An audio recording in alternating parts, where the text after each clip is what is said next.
Hello everyone, my name is Eric Mullins, and I spent the past 9.5 years working crazy hard on writing, illustrating, and self-publishing my own manga called Blithe. And I watch a ton of anime while doing it. It's crazy. I'm gonna put my work in progress on the side here. I watch mostly dubbed, but I'll watch subbed if ever I'm given a moment of free time. Keep in mind, folks, that these reviews I make are merely just my opinion. Just because we don't see eye to eye on something doesn't mean we can't have an awesome conversation or debate about it. So if you have a difference of opinion than me, be sure to write so down in the comments section below. With that aside, today's episode is special because it's Halloween. Happy Halloween, everyone, 2023. And I decided to do a review on a series that's got both trick and treat going on for it. It fits like a glove. Let's get into talking about this remake of a 1981 classic based on a 1978 manga, which was written by Rumiko Takahashi, creator of all sorts of amazing franchises from back in the day. Full disclosure. Though I grew up in the era of so many of her releases, I've never actually watched any of them. They were practically all on my radar. I just never got around to checking any of them out. So when they announced that they were recreating the anime Urusei Yatsura and that they were dubbing it, I was so pumped. I love a lot of the monster girl designs in this show, and my love for round and cute character designs, Lum and her alien groupies, are awesome. I'm gonna try my best not to mention any spoilers, so I'll keep the plot points fairly vague while still getting my message across about how I feel about this show. As someone who knows absolutely nothing about this franchise, the OG or otherwise, so far there are 23 episodes in the remake. That's such an odd number for a single season. It's all been dubbed, and the second season's coming out fairly soon from the timestamp on this video. Hooray! I guess? I have some positives and negatives about this show, and hopefully my opinions and constructive criticisms will allow you to choose if it's worth watching or steering the hell away from. The first episode introduces one of the main protagonists, Ataru Moroboshi. He comes off as a playa that doesn't really get any. He's incredibly prideful, arrogant, and small-minded. Oh, and a total perv. Like cringy, touchy-feely, and even vocally expressing himself 80s style cringe. He's total garbage, and the other characters in this series really consistently point this out. It sure is supposed to be funny. Then we have Lum, colorful, upbeat, incredibly aggressive alien demon girl with the powers of flight and electricity. She's hard-headed but a complete sweetheart. For the most part, she's actually not always a good person, but she's an advanced alien species, so her morality doesn't need to match up with what us humans deem as proper. I like this. It gives her a few more dimensions most other characters in the series don't really have. And there are quite a few of these extra characters in the series. I'm not going to go over all of them in detail because this video would be just way too long. So here's a quick breakdown. Cherry is an old traveling Buddhist monk that just seems to be at the right place, right time to cause all sorts of frustrating hijinks and mischief. Shinobu Miyake, Ataru's childhood friend, she's kind of a proper sweetheart with super strength, the most level-headed person in the whole season in my opinion. Shutaro Mendo, the extremely rich and fully capable classmate that gets unwillingly put into degrading situations to downplay his own superiority as a main male side character. He has a younger sister who is absolutely a terrible person, but like, she's a trillionaire. So like, if you grew up with no restrictions, how morally bankrupt would you be? It would take some serious structure for you to come out okay. Sakura, who I'm just gonna say is the beta design for Rei from Sailor Moon, she's an adult, the school nurse, a shy maiden, and she's awesome, having all sorts of things going on in her life to make her intriguing. If you pay close attention to some of the little details, you can catch some of her life choices and reasonings early on. I like when shows do this because it allows more thorough viewers to catch things in advance. This is a personal writing choice that I absolutely love, though I do find it weird that an adult of her nature is just chilling with kids all day long. Ryunosuke Fujinami, the tomboy girl whose overbearing, cartoonishly manly single father won't let her be the cute princess that she dreams of becoming. 10. I actually thought he was going to be a constant annoyance and separating Thorn and Ataru and Lum's side the whole series, splitting the romantic couple apart whenever he could. But this show isn't like that, and he's actually a really great character, with his own interests and things going on outside of the regular crew that we see in the series. Oyuki is one of Lum's childhood friends, The first time we meet her, she actually seems to have intriguing interests and desires, but we never see this side of her ever again. After 23 episodes, they kind of just shaved with the grain and they made her an ice princess that has an icy personality and ice powers. That's all. It's a shame because I actually think she looks really cool. When she runs, ice appears under her feet and she skates around. It's like little details like that that I really like about this series. I really hope that in season 2 they do a little more with her because visually she's one of my favorite characters in the show. Ran is Lum's ultimate childhood friend. When she kisses somebody, she can absorb their energy, kinda like a succubus. Lum has done so many horrible things to this girl, from stealing her love interest to getting her into so much undeserved trouble that she grew up as a solid frenemy. I don't even know why Lum hangs out with her. She's constantly trying to mess with Lum, and for good reason. Ran has a mountain of emotional issues and traumas. During the first season, I'd say she gets the most character development over every other character. But there's a whole other season on the horizon, so hopefully some of our main protagonists will get a little more going on. I personally find her design is a little less elaborate than the other aliens. Kind of a shame, but you know, that's my own personal opinion. Rei is seen as a total hottie, good-looking anime character that has a certain affiliation with Lum's past. He's so handsome that no one cares about him having zero intelligence or personality. He also likes to eat all the time. Anytime you see this character in the show, be prepared for simplistic and repetitive jokes for 20 minutes straight. But he's just so hot! Until he were-tigers out and he isn't. Ben 10, no, not that one. This one is Lum's space alien biker chick friend. That's it. As of the first 23 episodes at least. She's there often enough, she just doesn't have anything going on. Her design has a bit of that 80s heavy metal space chick vibe, and I think that's pretty cool. And that sums it up for the main supporting characters. There are so many side characters that help push the plot, let's say the narrative of whatever specific episode we see them in, forward. So I'm not going to go over them in this video review, that would be crazy long. The plot. Okay. So Ataru is reluctantly and somewhat married to the alien Oni Lum due to a random miscommunication right from the first episode of the series. And that's it. 23 episodes and this doesn't really go anywhere because guess what?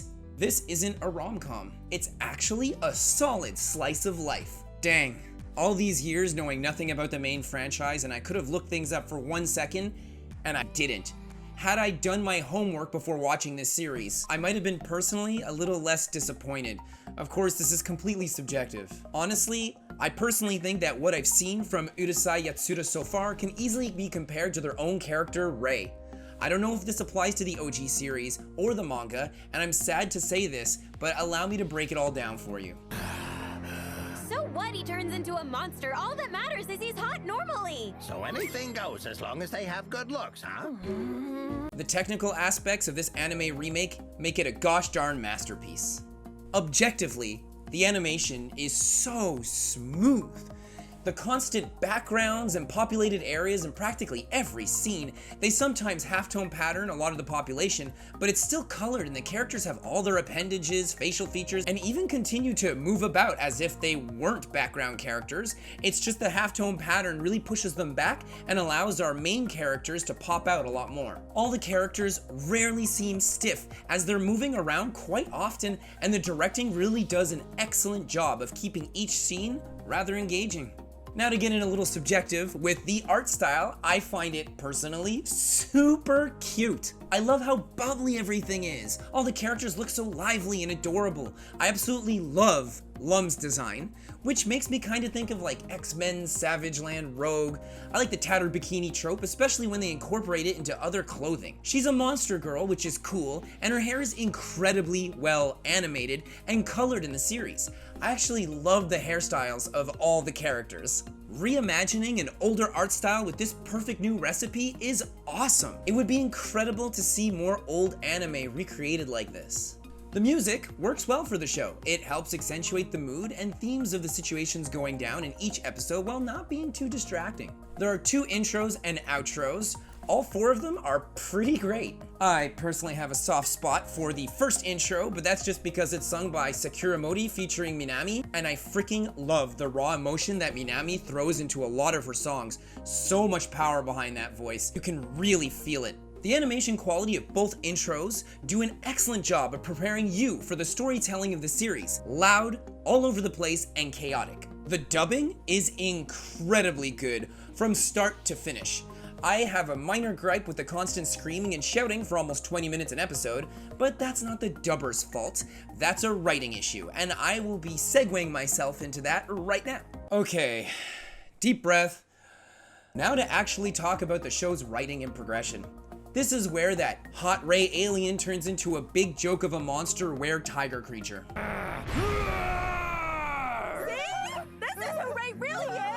I think this character works so well as an analogy. There may be a couple of mild spoilers up ahead, but I won't mention anything that's too spoilery, but this is a review after all, so I gotta get in there, at least just a little. So I already mentioned, but in the first episode, due to random hijinks and miscommunication, Ataru winds up somewhat married to Lum, and I'm saying somewhat because they actually don't show a marriage, they don't show any signed papers, no certificate, no nothing, it's just is. But the show itself will have Ataru bring this up and put it into question more than once. At first I thought Lum, our real main character of the series, was going to aggressively be keeping this sack of garbage character Ataru in his place, but she really doesn't. Seeing her facial expression and emotional conflict within herself as he grabs, gropes, and sweet talks every girl in his vicinity is just depressing. It sure is supposed to be funny. And the series just kind of slice of lifes its way through like this. The first several episodes are each used to introduce new characters to us. I'm guessing this show really is modeled after its source material. Many anime do this, it's kind of like a tried, tested, and true recipe, and I'm not sure if it actually comes from the OG series. It wouldn't surprise me if it did, considering its inception date of 1978. They are constantly showing things after the end credits, and some of which have quite a bit of importance. It's not every episode, but I would say it's just about half of them. And for real, sometimes they're like 5 or 6 minutes long, so you best stick around. Now, I have to mention it, but episode 4 is so cringy. Ataru is just awful. It's 2023 and he's whipping out 90s Zelda cartoon Link one-liners. Funny how since that Zelda show, we don't really hear Link talk anymore. That is actually kind of funny. Anywho, we are 4 episodes in and I've already had enough. It's just not that funny for me. There are occasional good jokes, but too many of them fall flat. Not a great way to start off a new series for me personally. Maybe my expectations were just too high. But I did really love the princess's design, that cool bat-like hair she has, that's fun. By episode 5, we get to see a pair of cursed boxing gloves give Ataru what he freaking deserves. And the second half of said episode finally made it seem like maybe this show was going somewhere. So many people that I know and people online have been praising this franchise for years, and rom-com drama is what I love the most. So please don't disappoint me, Urusei Yatsura, is what I told myself after watching the 5th episode. But the following episode went straight back to business as usual, as if nothing had happened. At one point, Lum actually takes off for a few days and leaves Ataru with a doll of herself without any explanation, and he is so mean to her the night before she leaves. A few days go by and Ataru loses his will to live, showing that he does in fact care for Lum. Dang. They got me a second time here. I told myself at this moment, this series would surely turn around.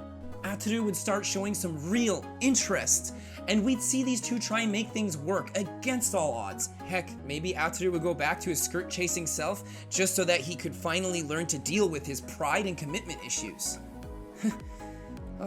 You can tell that I'm heavily influenced by anime like Toradora to think such things might happen. The following episode, he's straight up macking on every single gal he can see, or, smell. He's gross. Repetitive. So incredibly repetitive. Without proper character growth and repeating end story results, it almost feels like we're stuck in the movie Groundhog's Day, but even that movie had a chock full of character evolution, which allowed it to go somewhere in the end. Having watched so many anime over the years that were clearly inspired from this one, I had my hopes set high for the final episode to push a romantic element forward just a bit. Dang, they already fooled me twice. Am I really gonna let them fool me this third time? Yes, I am, because I went into this show as positive as possible. Last episode of season 1 was just horribly not what I personally was hoping for. And that's okay. Maybe it's your favorite, or maybe you're not into this either. There is a ton of anime out there, and it can't all be for everyone, right? I was just really hoping that this one would be for me. Spoilers ahead, people, but is it really spoiling if nothing's happening? The final episode is a wrestling match that goes absolutely nowhere, and the final few minutes have all the characters from the series just randomly show up for no reason. The jokes are subpar like the rest of the joke status quo, but hold up! In the final minutes, us rom-com lovers get 30 seconds. They try to get you feeling a few emotions before they're all like, fuck this shit, and go right back to their childish, repetitive shenanigans. Repetitive. So incredibly repetitive. But I'm not gonna get tricked a fourth time. With a large lack of actual emotional growth on the characters' parts, there's no way that we're going to turn things around now. I almost feel like Lum is asking this question to her fan base instead of Ataru. There are a lot of best girls out there, and for a lot of people, Lum is incredibly high on that list. Even with how much I've been dunking on the overall story and character growth and joke writing, I could never hate Lum.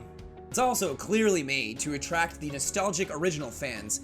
Maybe a whole, I loved this as a child, and now I'm rewatching it with my child and my grandchild. More than once within the same episode, they will reuse certain jokes or even topics of conversation multiple times. Repetitive. So incredibly repetitive. And not with the Family Guy, funnier the second time concept intellectual structure. Praising Family Guy for repetitive jokes. I'm gonna need a hot shower after this video. I would have brought on board some decent rewriters to gloss over the script and polish it up a bit. If this show truly is a comedy slice of life, it's in direct comparison with the likes of Konosuba. I know it's an isekai, but it does have a lot of slice of life tropes in it. Kobayashi's Dragon Maid, Komi Can't Communicate, Nichijo, Azumanga Daioh. Heck, I'll even throw Golden Boy in there, as they do have a couple of similarities with their main protagonist male. And I just think that Urusei Yatsura has a hard time holding up against these modern day comedic timing and writings. Back in the day, you could have said, hey, it's a classic, an OG, it helped pave the way for so many amazing things that we have now. Which is a damn fact. For sure it did. But this is not the OG series, this is the remake. It shouldn't have that kind of luxury. They break the fourth wall here and there, which is kinda unexpected the first time it happens. Like, you're not sure if that's what the writer originally intended, but when it happens again, it's less subtle. Based off the technologies being used in the series, like the cars, VHS tapes, clothing, housing designs, I'd say it takes place in the 80s, despite its more new age art style, making it feel more like a modern anime, and this is very cool. Oh, and I have a question for some of you die-hard fans of the franchise out there. Characters keep making heavy metal gestures every single time they get injured. Why? What significance does this have? Does the creator just not like that kind of music? Does it mean something unique in Japan? Perhaps it's a callback to something from the original series? I have no clue, but I'd love to know, so please write it down in the comments section if you happen to know. My final thoughts. I am not Urusei Yatsura's target audience. I'm super crushed about it because I love the beautiful package that it's delivered in.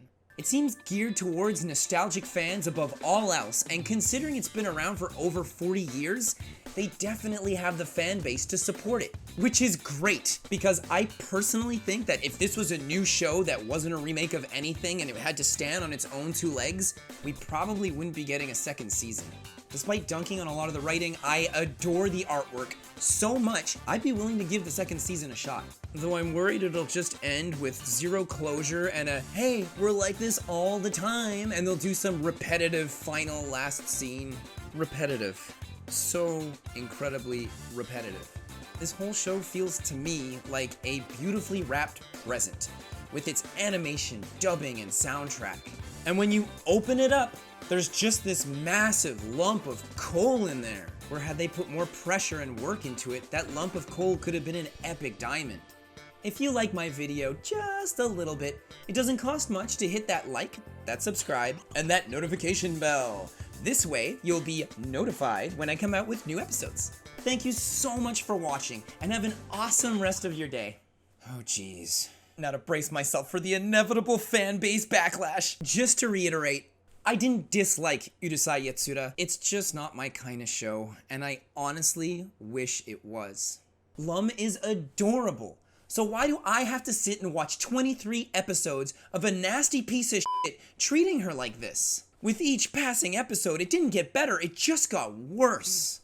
He's literally never done anything that's endearing towards her, yet she backs him up 100% and doesn't throw his ass to the curb. I guess that's this show's ultimate tragic joke. Perhaps you're fine with this, but it's just not making me laugh.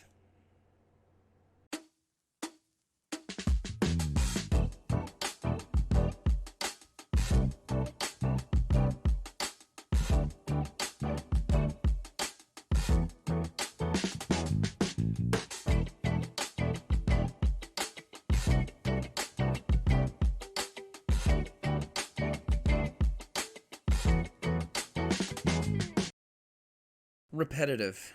So incredibly repetitive.